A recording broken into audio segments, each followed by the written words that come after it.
Hello friends, स्वागत है आप सभी का हमारे यूट्यूब चैनल ज्ञानदीप ट्वेल्व में, जहां पर पढ़ाई होती है शानदार तरीके से और आसान शब्दों में। फ्रेंड्स, फाइनली आज हम लेकर के आए हैं क्लास 10th संस्कृत का चैप्टर 2 का बहुत ही इम्पोर्टेंट क्वेश्चन, जो आपके एग्जाम में डायरेक्टली पूछे जाएंगे और बहुत ही महत्वपूर्ण होगा आपके एग्जाम की दृष्टि से। ठीक है, तो इन सारे क्वेश्चंस को आप बहुत ही केयर से देखेंगे और ऑलरेडी हम चैप्टर 1 करवा चुके हैं। अगर आप नहीं देखे हैं तो जा करके देख लीजिएगा, पार्ट 1 और पार्ट 2 करके ऐसे वीडियो डाला गया होगा और उसमें सारे क्वेश्चन जो है बहुत ही इंपॉर्टेंट है, तो आप उसको ज़रूर देखेंगे। और आज हम जो स्टार्ट करने वाले हैं चैप्टर 2, बहुत ही इंपॉर्टेंट क्वेश्चन पीबीआई आज बताने वाले हैं। ठीक है, तो चलिए स्टार्ट करते हैं। हम लोग का पहला क्वेश्चन यहाँ पे रहेगा क्वेश्चन नंबर 1। सिख संप्रदाय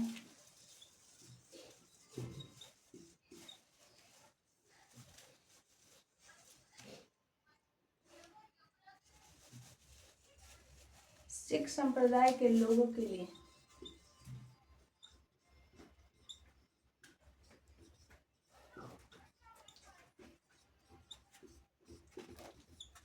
सिख संप्रदाय के लोगों के लिए पटना क्यों महत्वपूर्ण है?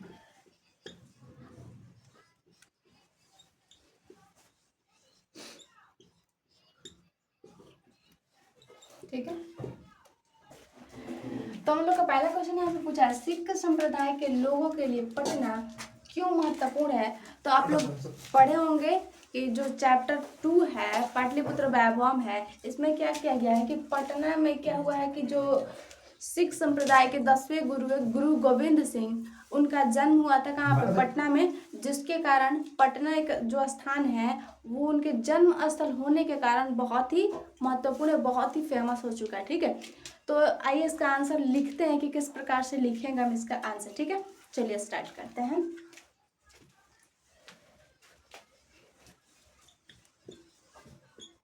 सिख संप्रदाय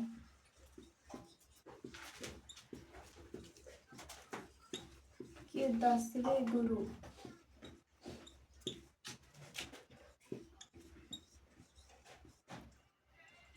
गोविंद सिंह, सिख संप्रदाय के 10वें गुरु गोविंद सिंह का जन्म स्थान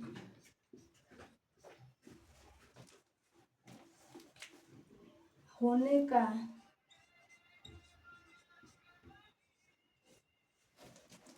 जन्म स्थान होने का श्रेय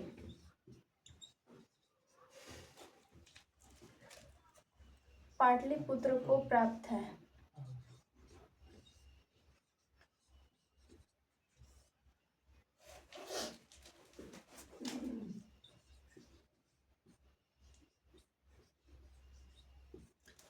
ठीक है, पाटलिपुत्र को प्राप्त है, उनका जन्म स्थल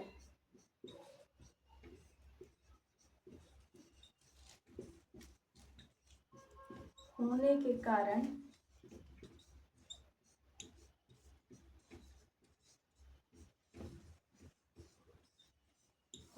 कारण यह स्थान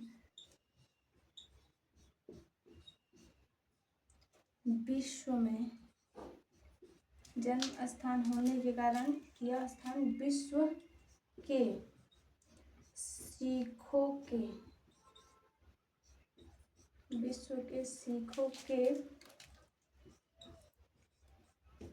लिए पवित्र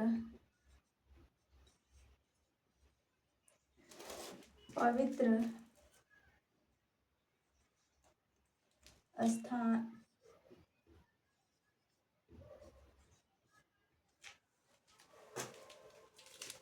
के रूप में जाना जाता है।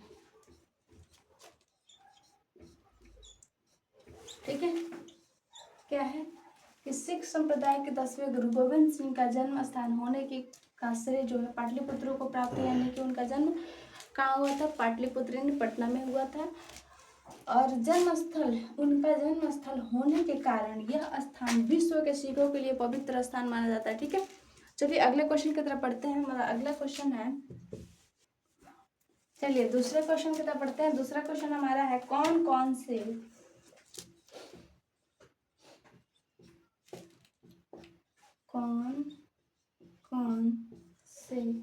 विदेशी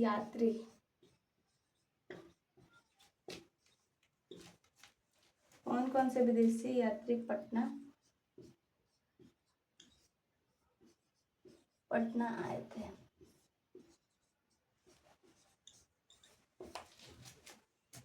ठीक है, पूछ रहा है कौन कौन से विदेशी यात्री पटना आए थे। तो चलिए, मतलब जो आया था एक फायान और एक वेनसांग था, जो चीन का था। ऐसे दो ही लोग आए थे। तो चलिए इसका आंसर देखते हैं। आंसर किस प्रकार लिखेंगे?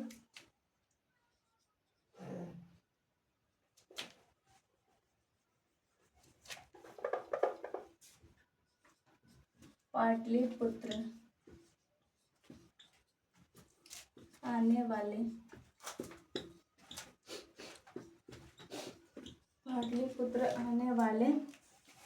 विदेशी यात्री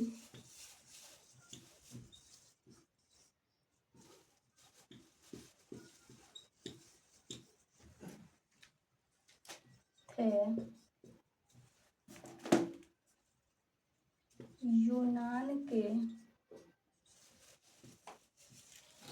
यूनान के मेगास्थनीज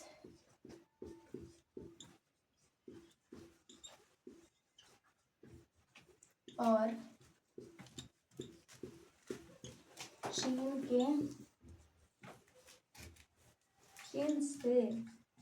चीन से ये ही सही रहेगा, फाहियान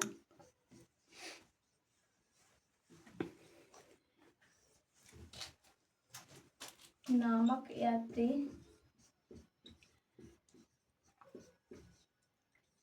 पटना आए थे।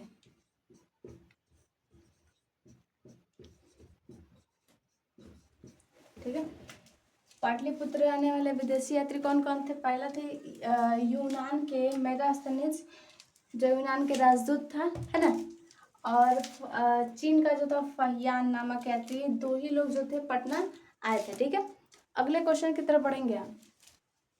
चलिए, क्वेश्चन हमारा तीसरा नंबर क्वेश्चन है, पाटलिग्राम के संबंध में यानी पटना के संबंध में भगवान बुद्ध ने क्या कहा था? अब मतलब पूछा गया कि वो क्या भविष्यवाणी किए थे। तो हम लोग आंसर लिखेंगे, पाटलिग्राम के संबंध में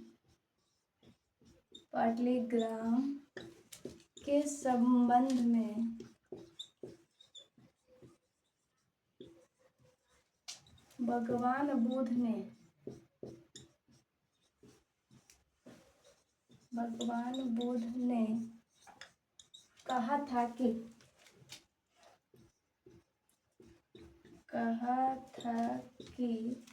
पाटलिग्राम के संबंध में भगवान बुद्ध ने कहा था कि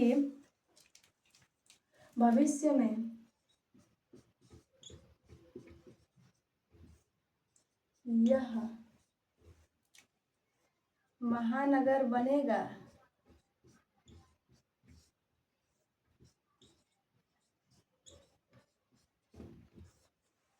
लेकिन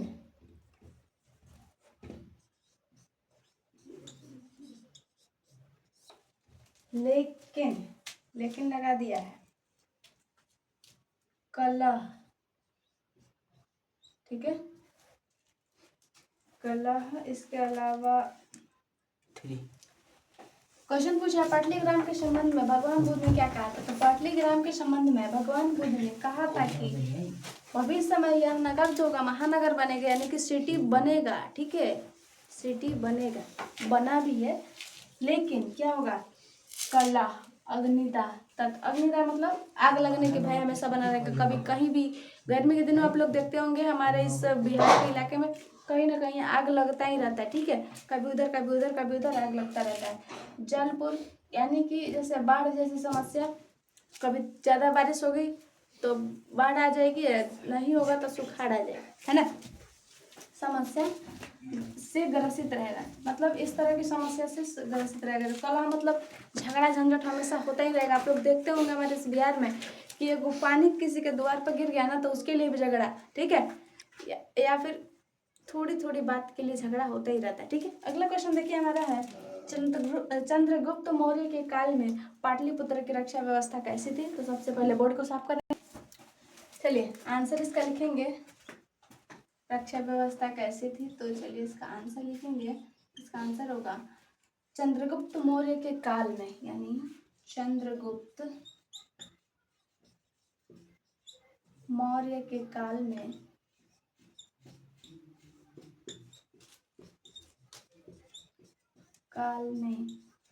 पटना की रक्षा व्यवस्था, यानी पाटलिपुत्र भी आप लिख सकते हैं, पाटलिपुत्र की रक्षा व्यवस्था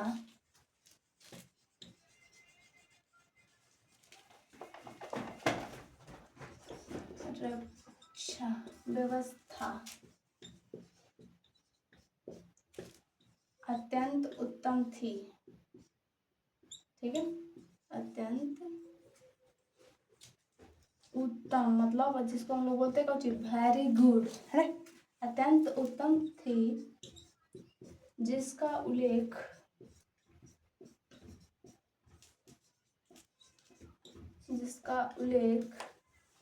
मेगास्थनीज ने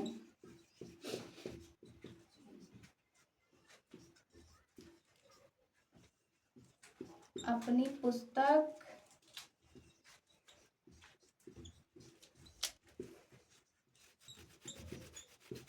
इंडिका में की है, इंडिका, ठीक है।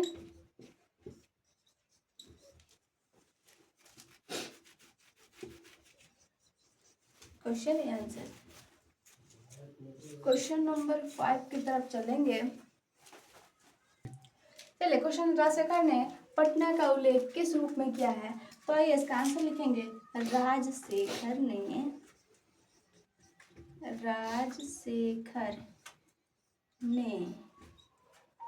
अपनी पुस्तक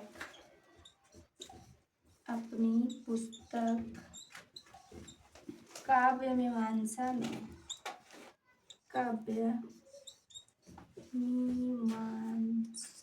ठीक है, काव्य मीमांसा में पाटलिपुत्र को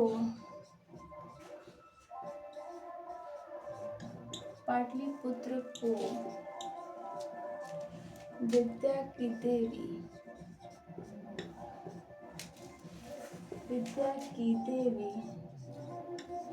सरस्वती, पाटलिपुत्र को विद्या की देवी सरस्वती की प्राचीन परंपरा वाला क्षेत्र घोषित किया, परंपरा वाला क्षेत्र स्वीकार किया,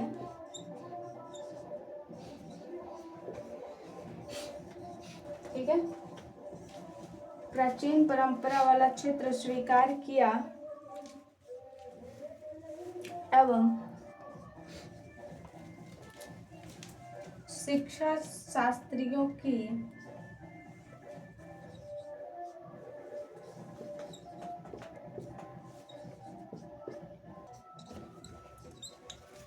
देखिए, राजशेखर ने अपनी पुस्तक काव्य मीमांसा में पाटलिपुत्र को विद्या की देवी सरस्वती की प्राचीन परंपरा वाला क्षेत्र स्वीकार किया है एवं शिक्षा शास्त्रियों की महान परंपरा वाला प्रदेश घोषित किया है, जहाँ पाणिनि, पिंगल, बरूची एवं पतंजलि जैसे विद्वानों ने अपना कार्य किया है। मतलब ये ऐसे विद्वान थे, 4-5 विद्वान थे जिन्होंने काम किया है, कहाँ पे, पाटलिपुत्र में, ठीक है।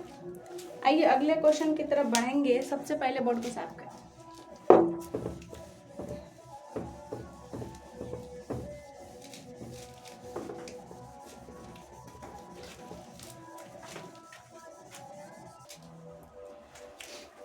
6 नंबर क्वेश्चन है हम लोग का, प्राचीन संस्कृत ग्रंथों में वर्णित पटना के विभिन्न नामों का उल्लेख करें। तो बाबू एंड बबुनी इसका आंसर होगा प्राचीन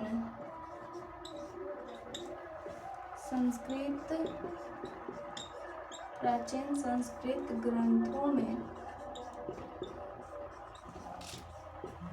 पटना का नाम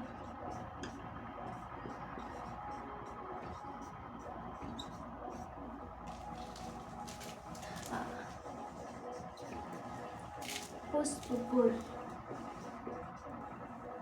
पुष्प गलत लिखा है, पुष्पपुर, कुसुमपुर,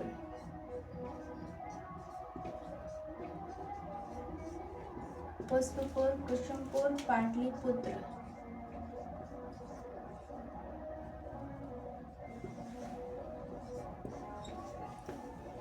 प्राचीन संस्कृत ग्रंथों में पटना का नाम था पाटलिपुत्र, पुष्पपुर, कुसुमपुर और पाटलिपुत्र, और वर्तमान में क्या है, पटना। ठीक है, चलिए अगला क्वेश्चन नंबर 7 है, पटना के विभिन्न दर्शनीय स्थलों के नाम। तो यहाँ पर हम इसका आंसर लिख सकते हैं, पटना के विभिन्न दर्शनीय स्थल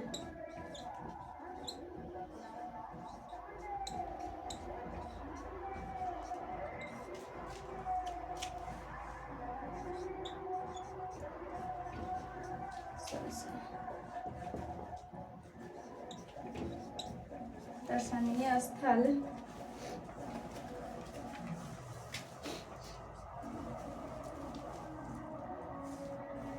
गांधी सेतु,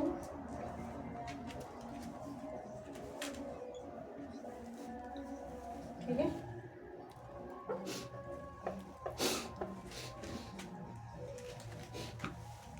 संग्रहालय,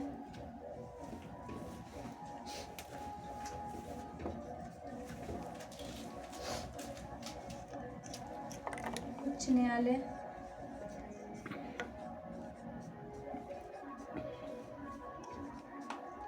तारामंडल, सचिवालय,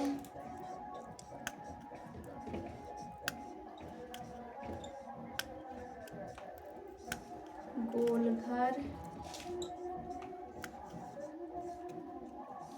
ठीक है, गोलघर, जैविक उद्यान,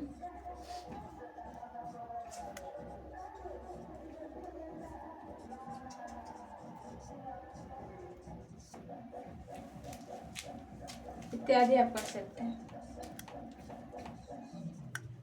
पटना के विभिन्न दर्शनीय स्थल गांधी सेतु, संग्रहालय, उच्च न्यायालय, तारामंडल, सचिवालय, गोलघर, जैविक उद्यान, ये सब क्या है, पटना के दर्शनीय स्थल है। ठीक है, एक लास्ट क्वेश्चन की तरफ चलेंगे। तो इसका आंसर होगा मेरे बाबू एंड बबुनी, पाटलिपुत्र का वर्णन प्राचीन ऋषियों ने ही नहीं बल्कि विदेशी यात्री जैसे मेगास्थनीज, पाहियान, इन लोगों ने भी किया है अपने अपने पुस्तक में। भगवान बुद्ध ने इसका वर्णन करते हुए कहा था कि कालांतर में, मतलब भविष्य में, यह देश क्या होगा, महानगर बनेगा, एक सिटी बनेगा, फेमस सिटी बनेगा।